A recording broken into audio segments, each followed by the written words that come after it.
दोस्तों पिछले वीडियो में हमने देखा था कि किस तरह से एक नॉर्मल इमेज को हमने यहाँ पे अपना खुद का डिजिटल बैकग्राउंड बना के यहाँ पे इस इमेज को इस तरह से प्रोफेशनल लुक दिया था। आज इस वीडियो में हम देखेंगे इसका दूसरा पार्ट, जिसमें हम इस इमेज को यही बैकग्राउंड यहाँ पे ऐड करेंगे, लेकिन इस ड्रेस के हिसाब से वो बैकग्राउंड हम एडजस्ट करेंगे। ठीक है, तो सबसे पहले हम यहाँ पे इस इमेज को यहाँ से डिलीट कर देंगे और इस इमेज का जो क्रॉप वैल्यू है उसको हम यहाँ पे सिलेक्ट करेंगे। तो यहाँ पे मैं इस तरह से यहाँ पे जाऊंगा फ्रंट इमेज, तो ये हमारा इस इमेज का ओरिजिनल क्रॉप वैल्यू है। ठीक है, अभी हम यहाँ पे उस इमेज को यहाँ पे ओपन करेंगे जिस इमेज के ऊपर इसको हम ऐड करना चाहते हैं। तो इसके लिए मैं यहाँ पे फाइल में ओपन और यहाँ पे किसी एक बैकग्राउंड को यहाँ पे मैं सिलेक्ट करूंगा। फॉर एग्जाम्पल ये इमेज है, मैं इसको यहाँ पे अप्लाई करना चाहता हूँ। इसको मैं यहाँ से ओपन करता हूँ। ठीक है, फिर उसके बाद इसको एक्सपांड कर लेता हूँ, जनरेटिव एक्सपांड, और यहाँ पे ओके। तो ये इमेज हमारी यहाँ पे एक्सपेंड हो गई है। मैं इसको यहाँ पे फ्लैटन कर देता हूँ। अभी हम हमारा जो सब्जेक्ट है इसको हम इस इमेज के ऊपर यहाँ पे लाके रखेंगे कुछ इस तरह से। ठीक है, और यहाँ पे इस इमेज का मैं बैकग्राउंड रिमूव कर देता हूँ। तो यहाँ पे रिमूव बैकग्राउंड कर दूंगा, तो इस इमेज का बैकग्राउंड यहाँ से रिमूव हो जाएगा। आप चाहिए तो सेलेक्ट एंड मास्क कर सकते हैं या फिर आप पुराना टेक्निक पेन टूल वो भी यूज कर सकते हैं। तो इस तरह से आप देख सकते हैं कि ये इमेज यहाँ पे आ गई है।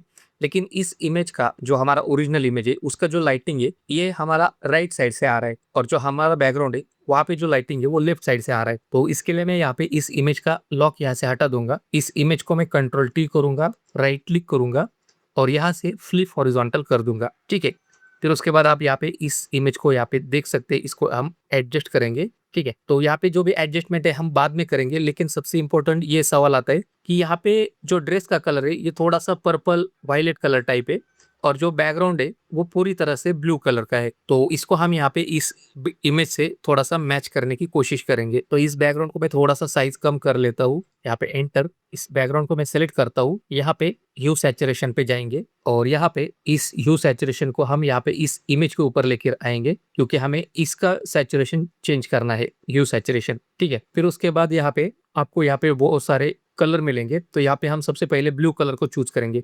तो यहाँ पे मैं ब्लू कलर को यहाँ पे चूज करता हूँ। फिर उसके बाद यहाँ पे इसका रेंज आपको दिखाई देगा, तो ये रेंज आप यहाँ से इसको बढ़ा सकते हैं। फिर उसके बाद हम यहाँ पे ये जो ह्यू का स्लाइडर है इसको हम एडजस्ट करेंगे ड्रेस के अकॉर्डिंग।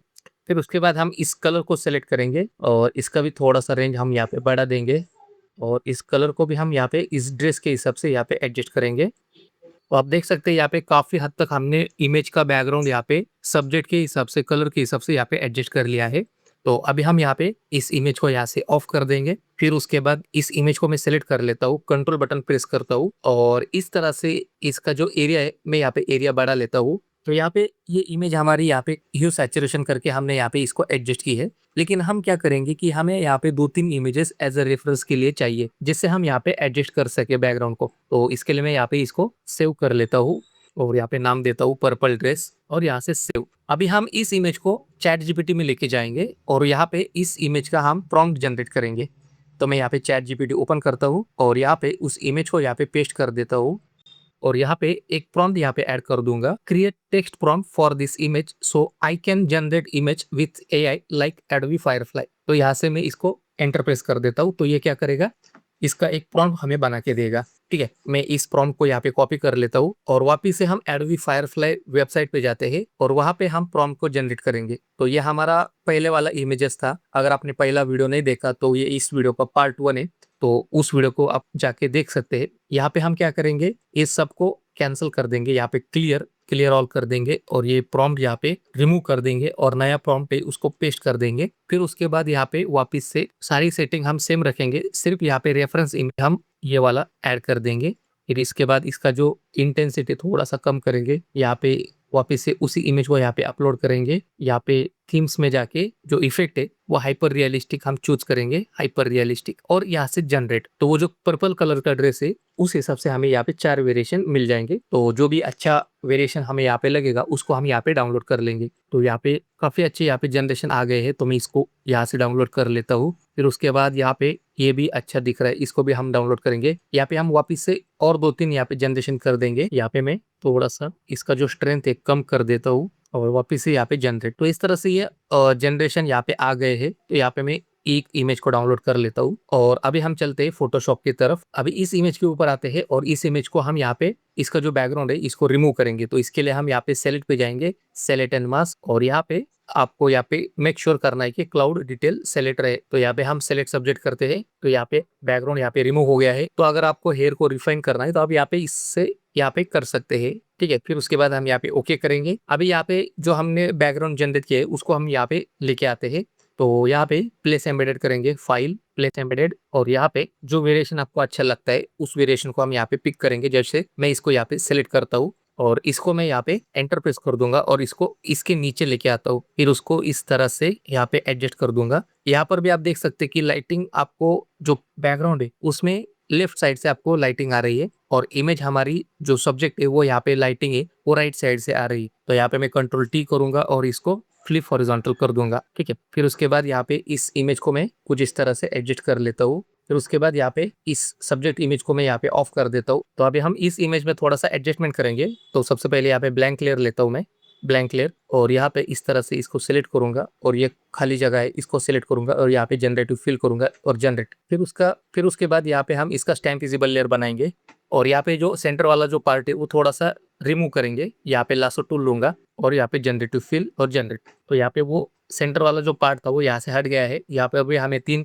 वेरिएशन मिल गए हैं। जो वेरिएशन यहाँ पे सही लगेगा हम उसको यहाँ पे पिक करेंगे। तो इस वेरिएशन को हम यहाँ पे पिक करते हैं, कंट्रोल अल्ट शिफ्ट ई की मदद से स्टैम्प विजिबल लेयर, और नीचे वाले सारे इमेज को मैं यहाँ पे ग्रुप में डाल देता हूँ। फिर उसके बाद यहाँ पे हम ये जो इमेज है इसको हम ऑन करेंगे। फिर उसके बाद इस इमेज में थोड़ा सा हम लाइट एडजस्टमेंट करेंगे। तो यहाँ पे लेवल को हम एडजस्ट करेंगे और ये जो एडजस्टमेंट है मैं सिर्फ इस सब्जेक्ट के ऊपर चाहता हूँ। तो इसके लिए मैं यहाँ पे रिसेट करता हूँ, यहाँ पे क्लिपिंग मास्क ऑन करता हूँ और यहाँ पे इस तरह से ड्रेस को एडजस्ट कर लेता हूँ। फिर उसके बाद यहाँ पे जो शेडो का पार्ट है वो यहाँ पे नजर नहीं आ रहा, तो इसके लिए मैं इस इमेज का डुप्लीकेट कॉपी बनाऊंगा और जो इस इमेज का जो ओरिजिनल शेडो था उसी को यहाँ पे हम एडजस्ट करेंगे। तो इसके लिए मैं इस इमेज को सेलेक्ट करता हूँ, इमेज में एडजस्टमेंट और यहाँ पे डिसैचुरेट, ठीक है। ये इमेज हमारी अभी डिसैचुरेट हो गई है और इस इमेज को हम यहाँ पे ब्लेंडिंग मोड यहाँ पे ओवरले कर देंगे, ठीक है। ये ओवरले हो गया। अभी इस मास्क को हम सिलेक्ट करेंगे, ब्रश को सिलेक्ट करेंगे और सिंपल हम यहाँ पे व्हाइट कलर से यहाँ पे इसको पेंट करना चालू कर देंगे। तो आप देख सकते हैं यहाँ पे इस इमेज का जो ओरिजिनल शैडो है यहाँ पे ये आ गया है, ठीक है, कुछ इस तरह से। फिर उसके बाद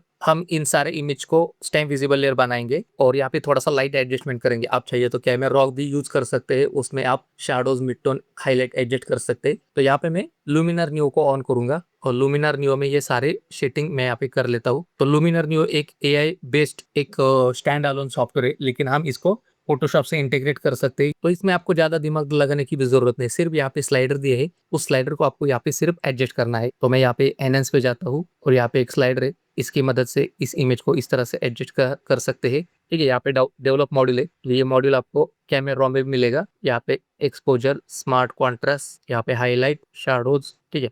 फिर उसके बाद यहाँ पे अगर आपको विग्नेट चाहिए तो विग्नेट भी ऐड कर सकते हैं। यहाँ पे विग्नेट है, ठीक है, ये विग्नेट भी आप यहाँ पे ऐड कर सकते हैं। थोड़ा सा नीचे आएंगे, यहाँ पे आपको फेस रिलेटेड ऑप्शन मिलेगा, ये आपको फेस को थोड़ा सा लाइट ऐड करता है फेस में, ठीक है। इतना होने के बाद हम यहाँ पे अप्लाई कर देंगे, ठीक है, इस तरह से। और अगर आपको इसमें और थोड़ा सा क्रिएटिव काम करना है तो सिंपल है, आप इसको कॉपी कर लो। ये जो बैकग्राउंड हमने बनाया था इसको हम कॉपी कर लेंगे और इसको सबसे टॉप पे लेके जाते हैं और ऊपर लेके जाके हम यहाँ पे इसको मास्क में कन्वर्ट कर देंगे। और सब्जेक्ट का जो पार्ट हमें यहाँ पे शो करना है तो उसके लिए हम यहाँ पे ब्लैक कलर से यहाँ पे मास्क ब्रश कर देंगे। आप देख सकते हैं ये और ज्यादा यहाँ पे क्रिएटिव नजर आ रहा है, ठीक है। आपको नीचे का पार्ट यहाँ पे छुपाना है तो इस तरह से आप छुपा सकते हैं, इस तरह से। अगर आपको किसी पार्ट को यहाँ पे शो करना है इस तरह से आप ब्रश को चलाइए तो ये पार्ट यहाँ पे दिखने लगेगा, ठीक है। और इसमें भी आप चाहिए तो इस तरह से लासो टूल सेलेक्ट करो और इस तरह से जनरेटिव फिल और यहाँ से जनरेट। तो यहाँ पे 3 वेरिएशन आ गए। जो वेरिएशन आपको अच्छा लगता है वो आप यहाँ पे रख सकते हैं, ठीक है। ये दूसरा वेरिएशन काफी अच्छा है। यहाँ पे हम और 1-2-3 बार यहाँ पे जनरेट करेंगे, देखते हैं और क्या रिजल्ट आता है।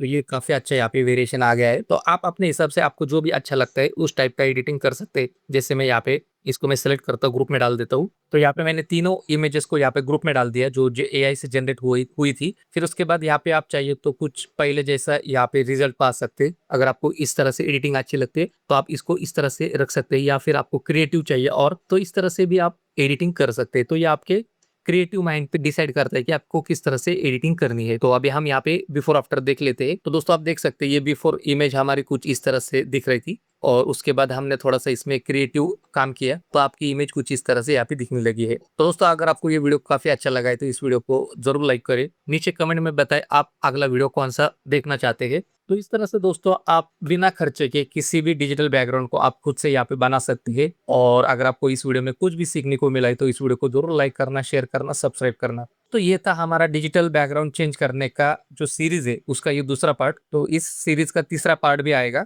तीसरे पार्ट में हम आपको एक इमेज दिखाते, उस इमेज के ऊपर हम एडिटिंग करेंगे। तो ये इमेज है, तो तीसरा पार्ट हम इस इमेज के ऊपर एडिटिंग करके आपको दिखाएंगे। तो जल्दी से जल्दी हमारे इस चैनल को आप लाइक करो, शेयर करो, सब्सक्राइब करो। तो आज की इस वीडियो में बस इतना ही दोस्तों, मिलते हैं तीसरे पार्ट में।